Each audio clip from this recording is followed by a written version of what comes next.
গাজায় ইসরায়েলি হামলায় আরও ৭৯ জন নিহত। অবরুদ্ধ গাজা উপত্যকায় গত ২৪ ঘণ্টায় দখলদার ইসরায়েলি বাহিনীর বর্বর হামলায় অন্তত ৭৯ জন ফিলিস্তিনি নিহত হয়েছেন। আহত হয়েছেন আরও ২১১ জন। মোট নিহত ৫৩,৯০০ ছাড়িয়েছে। ২০২৩ সালের অক্টোবর থেকে ইসরায়েলি আগ্রাসন শুরুর পর এ পর্যন্ত গাজায় নিহতের সংখ্যা বেড়ে দাঁড়িয়েছে ৫৩,৯০১ জনে। আহত ১,২২,০৫৯ জন। মার্চে নতুন হামলার পরিসংখ্যান। চলতি বছরের ১৮ মার্চ থেকে ফের শুরু হওয়া ইসরায়েলি হয়েছেন ৩,৭৪৭ জন। আহত প্রায় ১০,৬০০ জন। এই হামলা জানুয়ারির যুদ্ধবিরতি ও বন্দি বিনিময় চুক্তিকে লঙ্ঘন করে। আন্তর্জাতিক অপরাধ আদালতের পদক্ষেপ।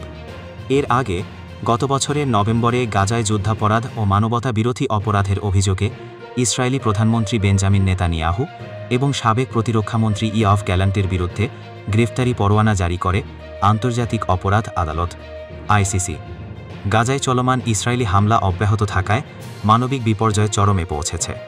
আন্তর্জাতিক সম্প্রদায়ের চাপ ও যুদ্ধাপরাধ তদন্তের আহ্বান সত্ত্বেও ইসরায়েলের সামরিক আগ্রাসন থামছে না।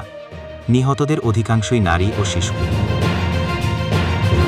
আজ এই পর্যন্তই। আমাদের সাথে থাকুন। ধন্যবাদ।